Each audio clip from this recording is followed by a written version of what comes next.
নমস্কার, আশা করছি সকলেই ভালো আছো। আর আমি তোমাদের সাথে বিশ্বজিৎ পাল, আর তোমরা দেখছো এডুকেশন গ্রাউন্ড বাংলা চ্যানেল। আজকে আবারও আরেকটি কারেন্ট অ্যাফেয়ার্সের ভিডিও নিয়ে তোমাদের সাথে হাজির হয়েছি 12 জানুয়ারি 2024-এ। তো যারা চ্যানেলে এখনো পর্যন্ত নতুন আছো, যারা এই ভিডিওটি ফার্স্টে দেখছো, তাদেরকে রিকোয়েস্ট তোমরা চ্যানেলকে সাবস্ক্রাইব করে দেবে এবং পাশে দেওয়া বেল আইকনে গিয়ে অল নোটিফিকেশন ক্লিক করে দেবে, যাতে পরবর্তী সকল ভিডিও নোটিফিকেশন তোমরা সবার আগে পেয়ে যাও। আর তোমাদের কাছে একটাই রিকোয়েস্ট আছে, যারা ভিডিও দেখো আর কি আমার চ্যানেল, তো ভিডিওটিকে অবশ্যই শেয়ার করে দেবে এবং সম্পূর্ণ দেখবে। ভিডিওটিকে দেখার পরে যদি ভালো লাগে তাহলে অবশ্যই একটি লাইক করে দেবে এবং কি টাইপের ভিডিও তোমরা আরো চাও সেগুলো একটা হলেও কমেন্ট করে দেবে। যাতে দেখো তোমাদের এই ছোট ছোট পদক্ষেপগুলো আমাদের এই ভিডিওগুলোকে কি করবে, আরো বেশি লোকের কাছে পৌঁছে দেবে। তো তোমাদের কাছে এটুকুই রিকোয়েস্ট, তোমরা করবে, ঠিক আছে? তো চলো আজকের টপিক নিয়ে আলোচনা শুরু করছি। তো আজকে ফার্স্ট টপিকে কি বলেছে? ফার্স্ট টপিকে বলেছে যে আইআইটি মাদ্রাস শীঘ্রই শ্রীলঙ্কার ক্যান্ডিতে তাদের নতুন ক্যাম্পাস শুরু করতে চলেছে। দেখো এখানে কি বলেছে, IIT Madras has decided newly তাদের ক্যাম্পাস ক্যান্ডিতে শ্রীলঙ্কায় শুরু করতে চলেছে, যেখানে ডক্টর সুশীল জয়ন্তা, যিনি শ্রীলঙ্কার এডুকেশন মিনিস্টার, এই ঘোষণা করেছেন। তবে এই ব্রাঞ্চ খোলার আগে শ্রীলঙ্কার সরকারের পক্ষ থেকে সেখানকার যে একাডেমিক টিম রয়েছে তারা আইআইটি মাদ্রাসে ভিজিট করবে সর্বপ্রথম। আর এটা তাদের 2024-এর যে তাদের সরকারের যে বাজেট, সেই বাজেটের একটি অংশ বলতে পারো। তারা বাজেট এটা ঘোষণা করেছিল, তো সেটাই তারা ইমপ্লিমেন্ট করতে যাচ্ছে। Presented by Sri Lankan president Ranil উইক্রেমাসিঙ্ঘে দ্বারা এটা পেশ করা হয়েছিল, সেটাই এখন ইমপ্লিমেন্ট হতে যাচ্ছে। যদিও এই মাদ্রাস যে আইআইটি মাদ্রাস রয়েছে, এর পূর্বেও তারা তানজানিয়া জাঞ্জিবারে তাদের ক্যাম্পাস খুলেছে এর পূর্বে। বর্তমানে এই ইনস্টিটিউটে 50 জন স্টুডেন্ট অ্যাডমিশন অলরেডি করে ফেলেছে, ঠিক আছে? তো এটা মনে রাখবে যে আইআইটি মাদ্রাস শ্রীলঙ্কায় তাদের ক্যাম্পাস খুলতে চলেছে, ঠিক আছে? আমরা পরবর্তী টপিকে চলে যাচ্ছি। পরবর্তী টপিকে কি বলেছে, ইন্ডিয়া এবং ইউকে তারা একটি দ্বিপাক্ষিক ইন্টারন্যাশনাল তাদের ক্যাডেট এক্সচেঞ্জ প্রোগ্রামের স্বাক্ষর করেছে, যা মানে মেমোরেন্ডাম অফ আন্ডারস্ট্যান্ডিং, ঠিক আছে? সেটা স্বাক্ষর করেছে। ভারত এবং ইউকে তারা লেটার অফ এগ্রিমেন্ট বা এলওএ, তাদের যে ডিফেন্স কোলাবোরেশন, মানে ডিফেন্সকে একসাথে মিলিয়ে কাজ করবে। ডিফেন্স কোলাবোরেশন কোথায়? রিসার্চ অ্যান্ড ডেভেলপমেন্টে। তাদের রিসার্চ অ্যান্ড ডেভেলপমেন্টে ডিফেন্স কোলাবোরেশন করে কাজ করার জন্য তারা এই লেটার অফ এগ্রিমেন্ট চুক্তি স্বাক্ষর করেছে। এই এলওএ এবং আরএনডি যেটা সাইন করা হয়েছিল এই ভারত এবং ভারতের defence research and development organisation, বা যেটাকে বলি আমরা ডিআরডিও, এবং UK defence science and technology ল্যাবরেটরির দ্বারা এটা সাইন করা হয়েছিল।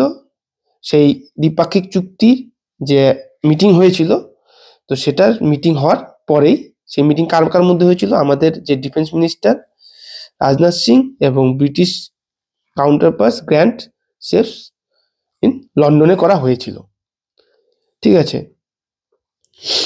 এটার মূল উদ্দেশ্য কি? আমাদের যে দুই দেশের যে ডিফেন্স সিকিউরিটি, তারপরে বিভিন্ন কোঅপারেশন ম্যাটার, মানে দুই পক্ষের মধ্যে কোঅপারেশন যেন আরো শক্তিশালী হয়, সেসব ব্যাপারে আরো স্ট্রং হওয়ার ক্ষেত্রে বা আরো সমঝোতা নিয়ে আসার জন্যই এই চুক্তি করা হয়েছে।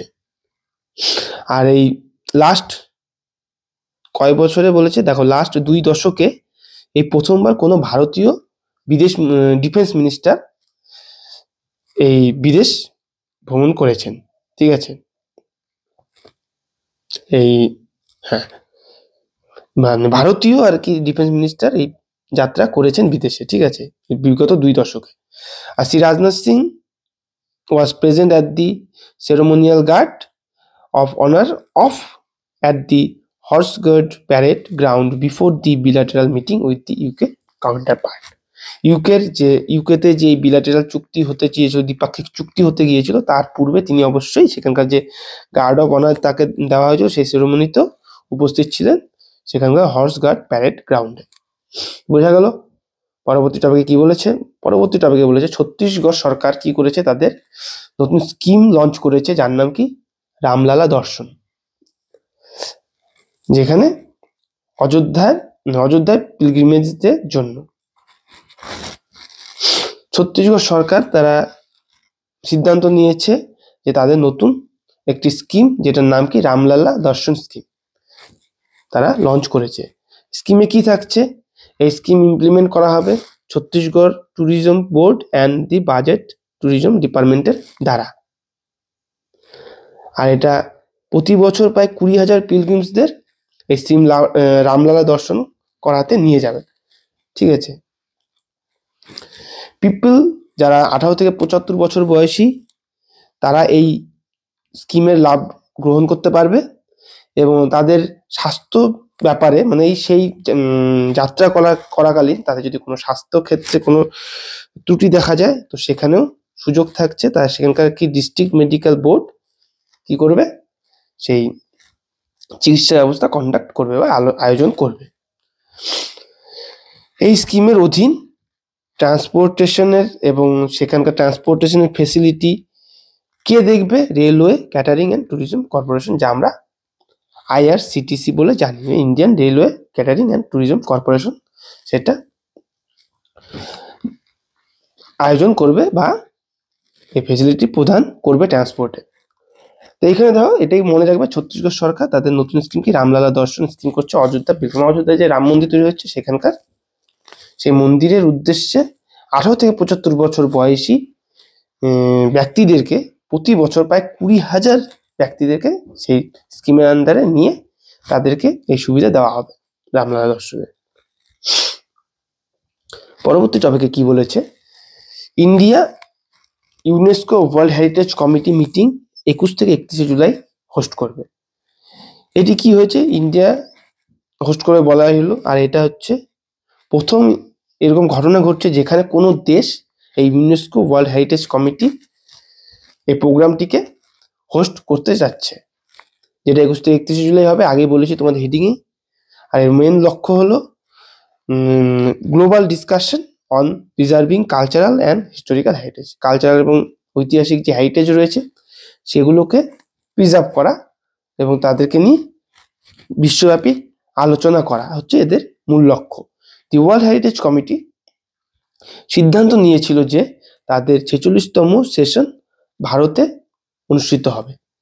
UNESCO world heritage committee comprise 21 member, 21 জন সদস্যের দ্বারাই এই ওয়ার্ল্ড হেরিটেজ কমিটি চালিত হয়।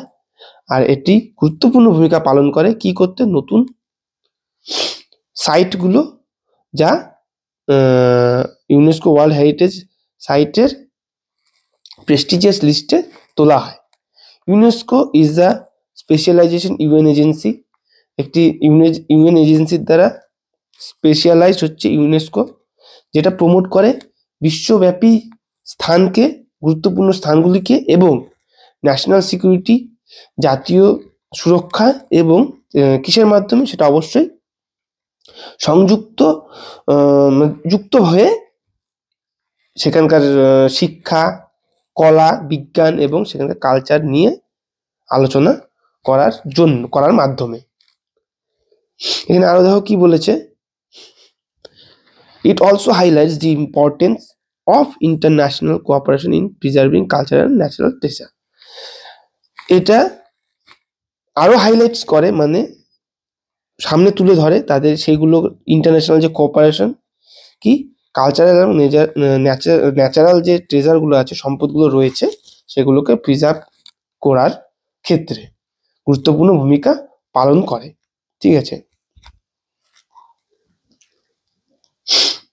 পরবর্তী টপিকে কি বলেছে? ভারতীয় নেভি বা ইন্ডিয়ান নেভি যেটা কি হচ্ছে, get first India made long endurance DC-10 starline drone, একটি ড্রোন অ্যাকোয়ার করেছে তারা, যেটার নাম কি DC-10 স্টারলাইন ড্রোন।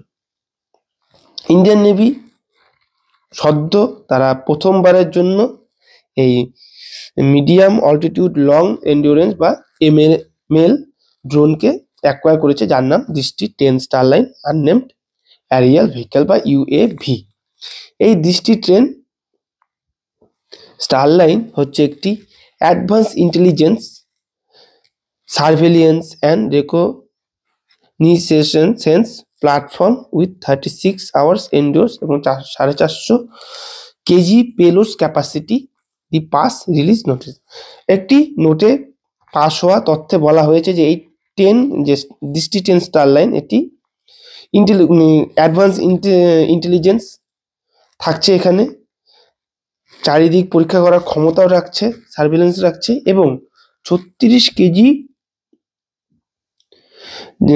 ওজন নিয়ে চলার ক্ষমতা, 36 আওয়ার্স 36 ঘন্টা কন্টিনিউ ওড়ার ক্ষমতা রাখছে এবং 450, যা অবশ্যই 450 কেজি পেলোড ক্যাপাসিটির সাথে। বোঝা গেল? এটা সমস্ত ওয়েদারেই, সমস্ত রকম ওয়েদারের আকাশে উঠতে সক্ষম, ঠিক আছে। আর certification of the UV systems airworthiness, it is cleared fly both segregate and unsegregate air space। বোঝা গেল? UAV will now be taken from Hyderabad to Porbandar, Hyderabad থেকে পোরবন্দরে নিয়ে যাওয়া হচ্ছে, ইন্ডাক্টেড ইনটু নাভাল মেরিন অপারেশনের জন্য, নাভাল মেরিন অপারেশনকে কার্যকরী করার জন্য। এটা মেনলি কি করবে, আমাদের নৌবাহিনীকে আরো শক্তিশালী গড়ে তুলবে। এটি যেহেতু আনম্যান্ড, এর ভেতরে কোনো ফিজিক্যাল কোনো ব্যক্তি থাকবে না, এটিকে রিমোট থ্রু ইউজ করা হবে এবং চারিদিকের তথ্যকে সে কালেক্ট করতে সহায়তা করবে। অ্যাডমিরাল আর হরি কুমার, যে আমাদের চিফ অফ নাভাল স্টাফ, তিনি বলেছেন যে এটি একটি গুরুত্বপূর্ণ প্রোগ্রাম, আর এটা হচ্ছে momentous occasion transformative steps in this coast of self reliance in ISR technology and maritime supremacy. This integration will enhance our naval capability, strengthening our preparedness in the ever-evolving maritime surveillance and reconnaissance। এটাই বলেছি। এক কথা আমি বলে দিই, আমাদের যে naval স্টাফের প্রধান রয়েছে, তিনি বলেছে এটি একটি গুরুত্বপূর্ণ ভূমিকা পালন করবে এই দৃষ্টি 10, ঠিক আছে, যা আমাদের নাভাল ক্যাপাবিলিটিসকেও আরো উন্নত করবে, আরো শক্তিশালী করে তুলবে এবং যে ম্যারিটাইম সার্ভেলেন্স তাকেও, তার সাথেও এটা অঙ্গাঙ্গিভাবে যুক্ত থাকবে, ঠিক আছে।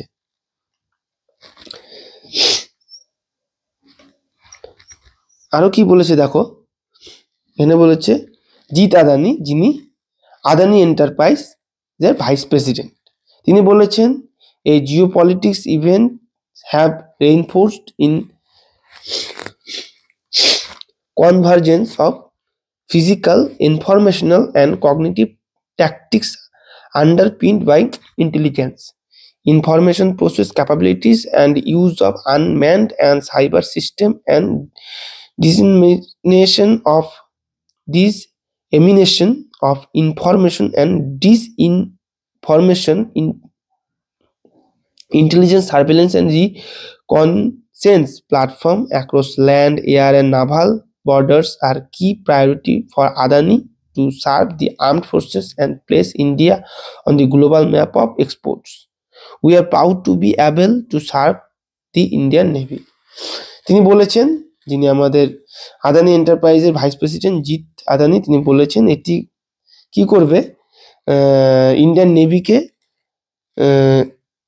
আরো শক্তিশালী করে তুলবে এবং এটি proud to be able serve, এবং তিনি গর্ববোধ করছেন যে এটি তিনি ভারতীয় নেভিকে সার্ভ করতে পেরেছেন এবং এটি ভারতীয় নেভিকে একটি ভালো সার্ভিসও প্রদান করবে এবং এটা ক্যাপাবল হবে আরো জিওপলিটিক্স বলতে এটি আরো বিশ্বব্যাপী এক্সপোর্ট করতেও সহায়তা করবে।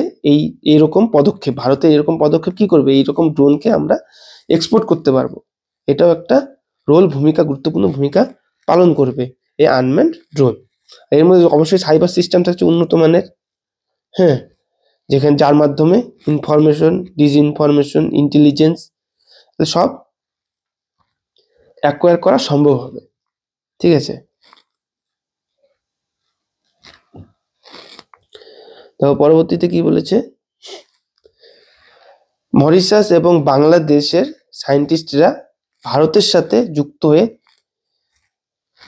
43তম আন্টার্কটিক এক্সপিডিশন করতে চলেছে।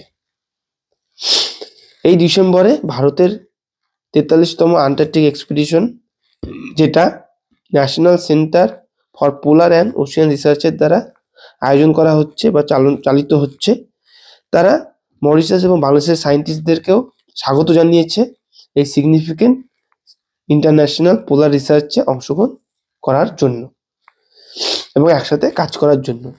এই পদক্ষেপ made in Colombo security conclave বা সিএসসি আর ওশিয়ানোগ্রাফার্স অ্যান্ড হাইড্রোগ্রাফার্স কনফারেন্স, যেটা 2022-এ প্রথমবার হয়েছিল, যেখানে এই led the ground work for scientific partnership among member nation, সমগ্র মেম্বার নেশনের সাথে এই সায়েন্টিফিক পার্টনারশিপকে করা হয়েছিল। ঠিক আছে, গ্রাউন্ড ওয়ার্কেরকে পরিচালিত করার জন্য।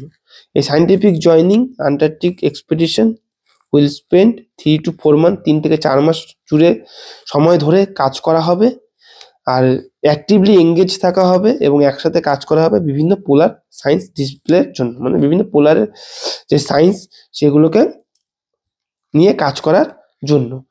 তাদের লক্ষ্য থাকবে বিভিন্ন রকম ইনসাইট ইনটু পোলার লজিস্টিক, পোলারের বিভিন্ন রকম ভেতরকার লজিস্টিক এবং তাদের ইউনিক চ্যালেঞ্জগুলোকে আরো উন্নত করার জন্য। ঠিক আছে, এই কঠিনতম পরিস্থিতি, আন্টার্কটিকের এই কঠিন পরিবেশে কাজ করার ক্ষেত্রেও তাদের একটি কি করবে, উন্নত অভিজ্ঞতা দেবে, একটু আরো উন্নত মানের অভিজ্ঞতা তারা অর্জন করবে এর ফলে। ঠিক আছে, তারা একসাথে তাহলে কি করছে, ভারত, বাংলাদেশ এবং মরিশাসের সায়েন্টিস্টরা একসাথে কাজ করছে আন্টার্কটিক এক্সপিডিশনের জন্য। ঠিক আছে, সায়েন্টিফিক এক্সপিডিশনের জন্য। পরবর্তী টপিকে দেখো কি বলেছে, national human trafficking awareness day 2024 আয়োজন করা হচ্ছে বা পালন করা হচ্ছে। National human trafficking awareness day, যা প্রতি বছর 11 জানুয়ারি পালন করা হয়, আর এটি অ্যাজ এ কি pregnant reminder of the need of address the global crisis bring into the suffering endured by victims, যারা ভিকটিমস, যারা সাফার করছে এইসব বিশ্বব্যাপী ক্রাইসিস এই নিয়ে, যে ন্যাশনাল হিউম্যান ট্রাফিকিং নিয়ে, মানে মানব পাচারের ক্ষেত্রে যারা ভিকটিম হচ্ছে, যারা শিকার হচ্ছে এইসবে, তাদের যে সাফার, তাদের যে কষ্ট, সেগুলোকে অ্যাড্রেস করার উদ্দেশ্যে এই দিনটিকে পালন করা হচ্ছে। এই বছর এই national human trafficking awareness day কিবার পড়েছে, বৃহস্পতিবার পড়েছে, যেটা জানুয়ারির 11 তারিখ। এই annual observation serves as a rallying point of individuals, communities and organisations to come together, একসাথে আসতে আহ্বান জানিয়েছে এই অ্যানুয়াল অবজারভেশন সার্ভ, যেখানে একসাথে কাজ করবে, ইনফরমেশন শেয়ার করবে এবং take collective action against human trafficking, এবং হিউম্যান ট্রাফিকিং এর বিরুদ্ধে একটি গুরুত্বপূর্ণ অ্যাকশন